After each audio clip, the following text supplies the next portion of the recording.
Good morning, everyone. We are going to be reading a couple of more chapters of Lemony Snicket's A Series of Unfortunate Events, The Reptile Room. So I hope you guys enjoy it, and then I will see you back here when spring break is over. And we are on chapter 5. That night felt like the longest and most terrible the Baudelaire orphans had ever had, and they had had plenty. There was one night, shortly after Sonny was born, that all three children had a horrible flu and tossed and turned in the grasp of a terrible fever, while their father tried to soothe them all at once, placing cold washcloths on their sweaty brows. The night after their parents had been killed, the three children had stayed at Mr. Poe's house and had stayed up all night, too miserable and confused to even try to sleep. And of course, they had spent many a long and terrible night while living with Count Olaf. But this particular night seemed worse. From the moment of Monty's arrival until bedtime, Stefano kept the children under his constant surveillance, a phrase which here means kept watching them so they couldn't possibly talk to Uncle Monty alone and reveal that he was really Count Olaf. And Uncle Monty was too preoccupied to think that anything unusual was going on. When they brought in the rest of Uncle Monty's purchases, Stefano carried bags with only one hand, keeping the other one in his coat pocket where the long knife was hidden. But Uncle Monty was too excited about all the new supplies to ask about it. When they went to the kitchen to prepare dinner, Stefano smiled menacingly at the children as he sliced mushrooms. But Uncle Monty was too busy making the stroganoff sauce to make sure the stroganoff sauce didn't boil to even notice that Stefano was using his own threatening knife for the chopping. Over dinner, Stefano told funny stories and praised Monty's scientific work, and Uncle Monty was so flattered he didn't even think to guess that Stefano was holding a knife under the table, rubbing the blade gently against Violet's knee for the entire meal. And when Uncle Monty announced that he would spend the evening showing his new assistant around the reptile room, he was too eager to realize that the Baudelaires simply went to bed without a word. For the first time, having individual bedrooms seemed like a hardship rather than a luxury. For without one another's company, the orphans felt even more lonely and helpless. Violet stared at the paper tacked to her wall and tried to imagine what Stefano was planning. Klaus sat in his large cushioned chair and turned on his brass reading lamp, but was too worried to even open a book. Sonny stared at her hard objects, but didn't bite a single one of them. All three children thought of walking down the hall to Uncle Monty's room and waking him up to tell him what was wrong. But to get to his bedroom, they would have to walk past the room in which Stefano was staying, and all night long Stefano kept watch in a chair placed in front of his open door. When the orphans opened their doors to peer down the dark hallway, they saw Stefano's pale, shaved head, which seemed to be floating above his body in the darkness, and they could see his knife, which Stefano was moving slowly like the pendulum of a grandfather clock. Back and forth it went, back and forth, glinting in the dim light, and the sight was so fearsome they didn't dare try walking down the hallway. Finally, the light in the house turned the pale blue-gray of early dawn, and the Baudelaire children walked blearily down the stairs to breakfast, tired and achy from their sleepless night. They sat around the table where they had eaten cake on their first morning at the house and picked listlessly at their food. For the first time since their arrival at Uncle Monty's, they were not eager to enter the reptile room and begin the day's work. "I suppose we have to go in now," Violet said finally, putting aside her scarcely nibbled toast. "I am sure Uncle Monty has already started working and is expecting us." "And I am sure that Stefano is there too," Klaus said, staring glumly into his cereal bowl. "We'll never get a chance to tell Uncle Monty what we know about him." "Yinga!" Sonny said sadly, dropping her untouched raw carrot to the floor. "If only Uncle Monty knew what we know," Violet said, "and Stefano knew what we know. But Uncle Monty doesn't know what we know, and Stefano knows that he doesn't know what we know." "I know," Klaus said. "I know you know," Violet said, "but what we don't know is what Count Olaf, Stefano, is really up to. He's after our fortune, certainly, but how can he get it if we're under Uncle Monty's care?" "Maybe he's going to wait until you're of age and then steal the fortune," Klaus said. 4 years is a long time to wait, Violet said. The three orphans were quiet, as each remembered where they had been 4 years ago. Violet had been 10 and had worn her hair very short. She remembered that sometime around her 10th birthday, she had invented a new kind of pencil sharpener.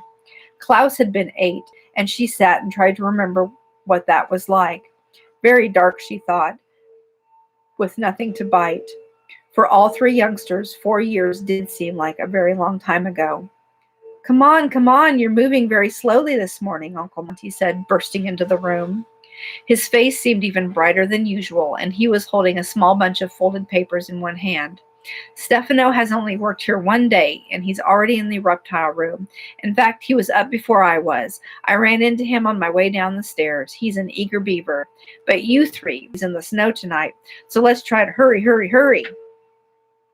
Violet looked at Uncle Monty and realized that this might be their only opportunity to talk to him alone, without Stefano around. And he seemed so wound up, they weren't sure if he would listen to them. Speaking of Stefano, she said timidly, we'd like to talk to you about him. Uncle Monty's eyes widened, and he looked around him as if there were spies in the room before leaning in to whisper to the children. I'd like to talk to you too, he said. I have my suspicions about Stefano, and I'd like to discuss them with you. The Baudelaire orphans looked at one another in relief. You do? Klaus said. Of course, Uncle Monty said. Last night I began to get very suspicious about this new assistant of mine. There's something a little spooky about him, and Uncle Monty looked around again and began speaking even softer, so that the children had to hold their breaths to hear him. And I think we should discuss this outside, shall we? The children nodded in agreement and rose from the table, leaving their dirty breakfast dishes behind, which was not a good thing to do in general, but perfectly acceptable in the face of an emergency.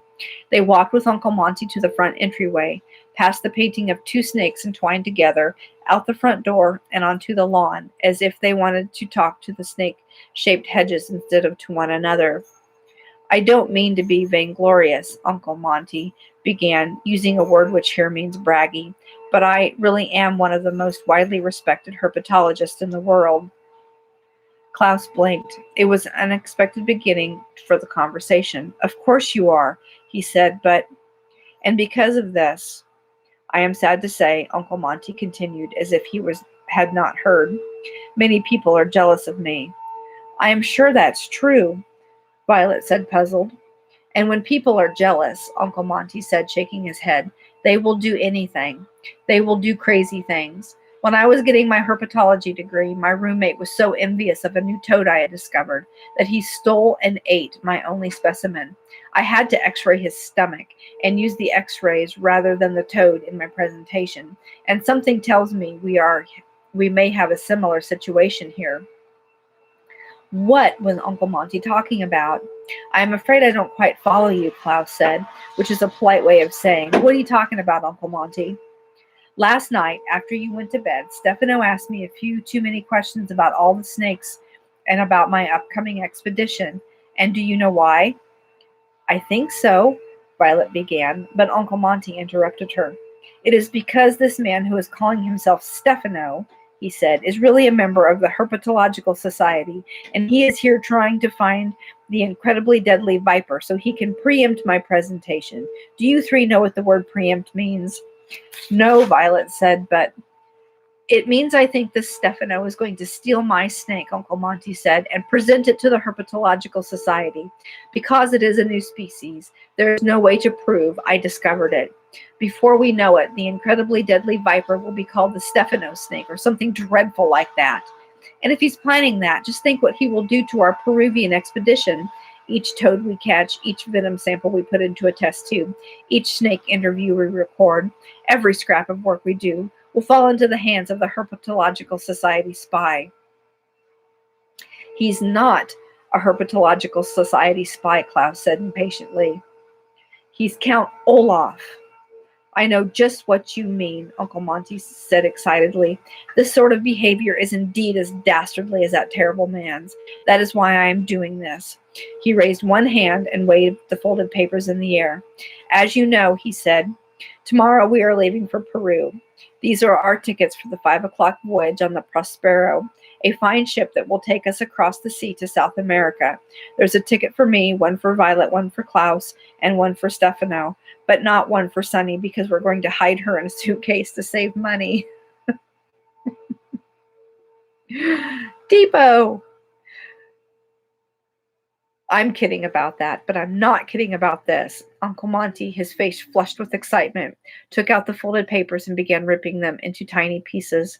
This is Stefano's ticket. He is not going to Peru with us after all. Tomorrow morning, I'm going to tell him he needs to stay here and look after my specimens instead. That way, we can run a successful. Uncle Monty interrupted, shaking his head. In any case, I know what you're worried about. You're worried what will happen if he stays here alone with the incredibly deadly Viper. But don't worry. The Viper will join us on the expedition, traveling in one of our snake-carrying cases. I don't know why you're looking so glum, Sonny. I thought you'd be happy to have the Viper's company. So don't look so worried, Bambini. As you can see, your Uncle Monty has the situation in hand. When somebody is a little bit wrong, say when a waiter puts non-fat milk in your espresso macchiato instead of low-fat milk, it is often quite easy to explain to them how and why they are wrong. But if somebody is surpassingly wrong, say when a waiter bites your nose instead of taking your order, you can often be so surprised that you are unable to say anything at all. Paralyzed by how wrong the waiter is, your mouth would hang slightly open and your eyes would blink over and over, but you would be unable to say a word. This is what the Baudelaire children did. Uncle Monty was so wrong about Stefano in thinking he was a herpetological spy rather than Count Olaf that the three siblings could scarcely think of a way to tell him so. Come now, my dears, Uncle Monty said. We have wasted enough of the morning on talk. We have to. Ow! He interrupted himself with a cry of surprise and pain and fell to the ground. Uncle Monty! Klaus cried. The Baudelaire children saw a large shiny object was on top of him and realized a moment later what the object was. It was the heavy brass reading lamp, the one standing next to the large cushioned chair in Klaus's room.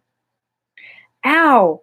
Uncle Monty said again, pulling the lamp off of him. That really hurt. My shoulder may be sprained.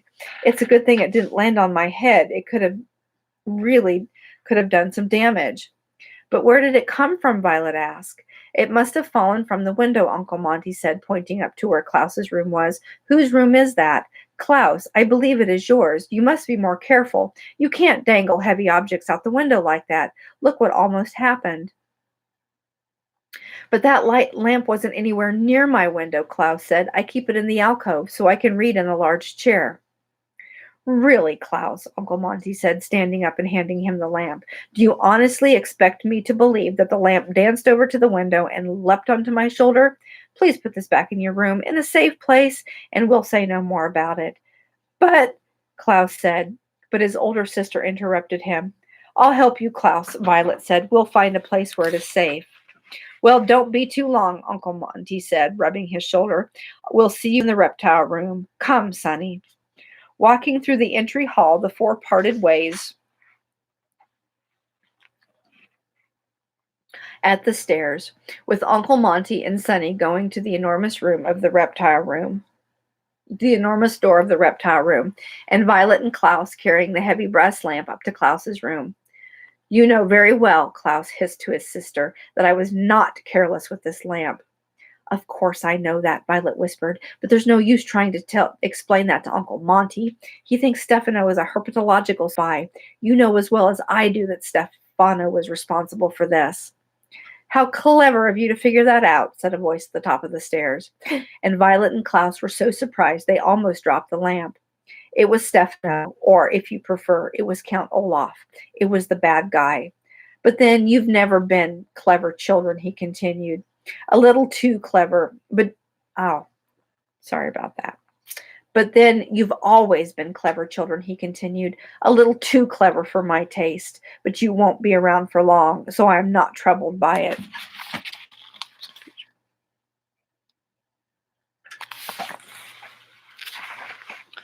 You're not very clear yourself, Klaus said fiercely. This heavy brass lamp almost hit us, but if anything happens to my sisters or me, you'll never get your hands on the Baudelaire fortune.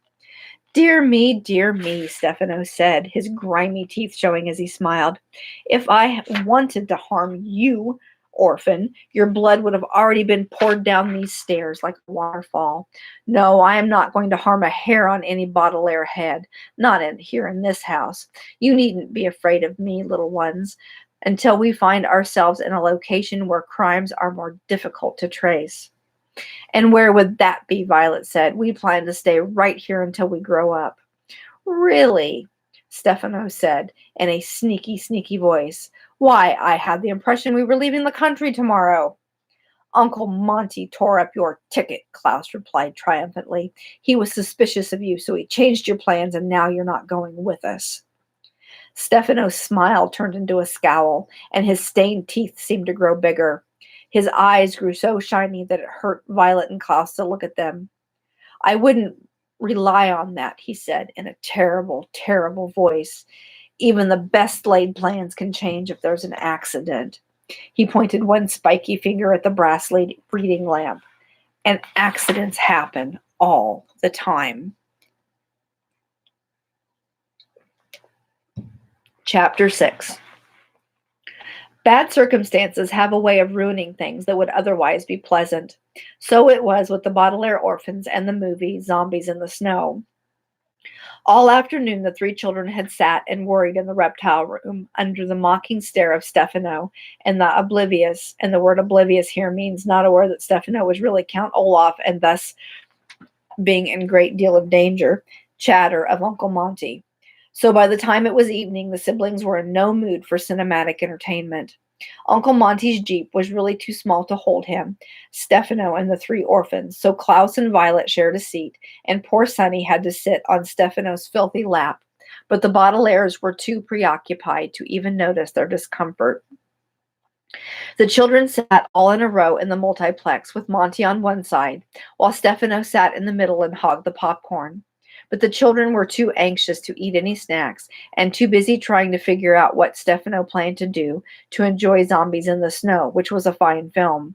When the zombies first rose out of the snowbanks surrounding the tiny alpine fishing, when the town fathers constructed a barrier of sturdy oak only to have the zombies chomp their way through it, Klaus was concerned with exactly what Stefano had meant when he spoke about accidents.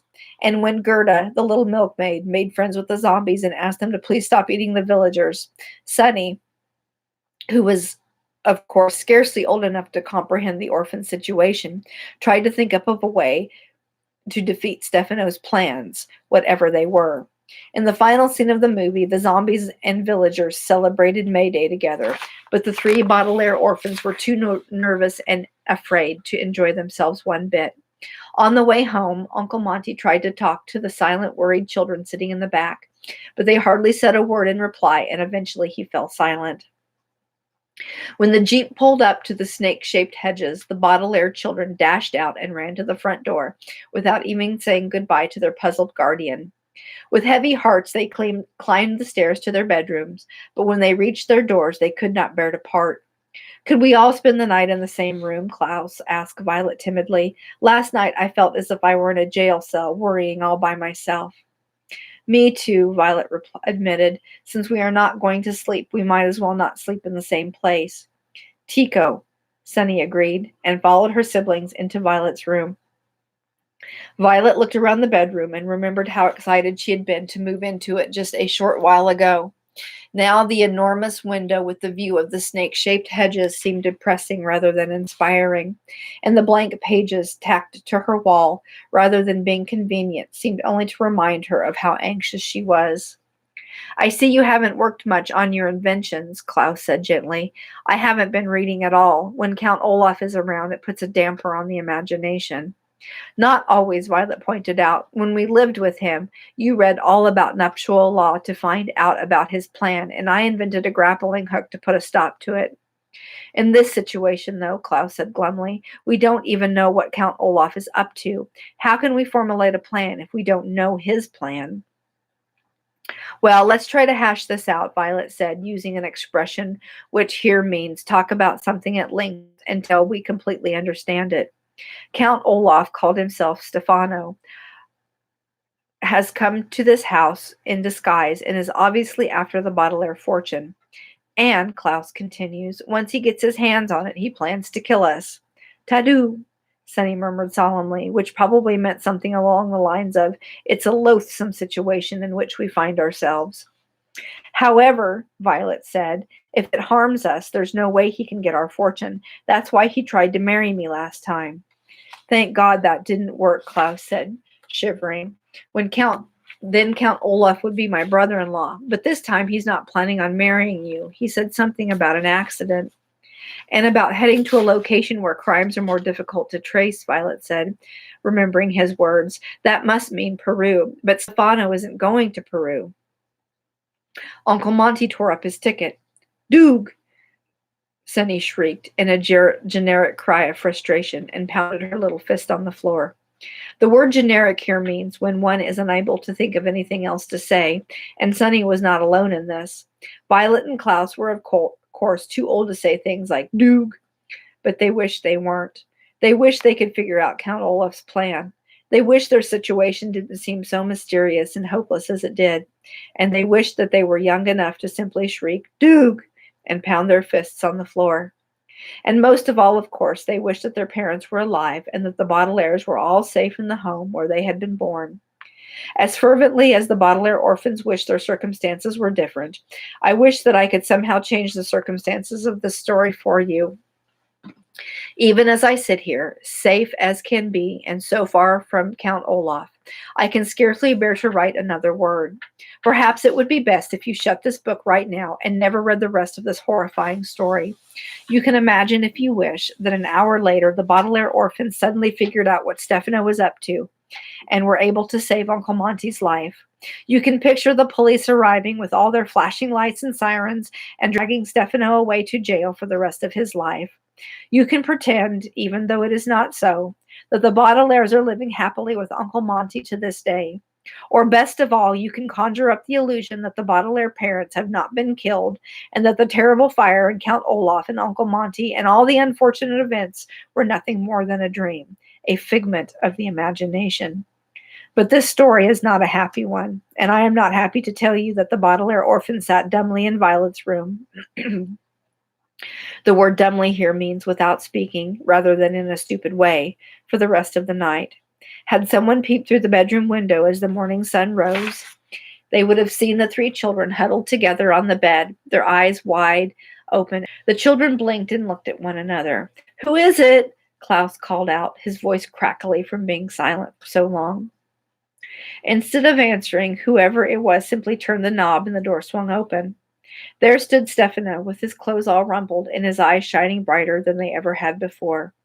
Good morning, he said. It's time to leave for Peru. There is just room for 3 orphans and myself in the jeep, so get a move on.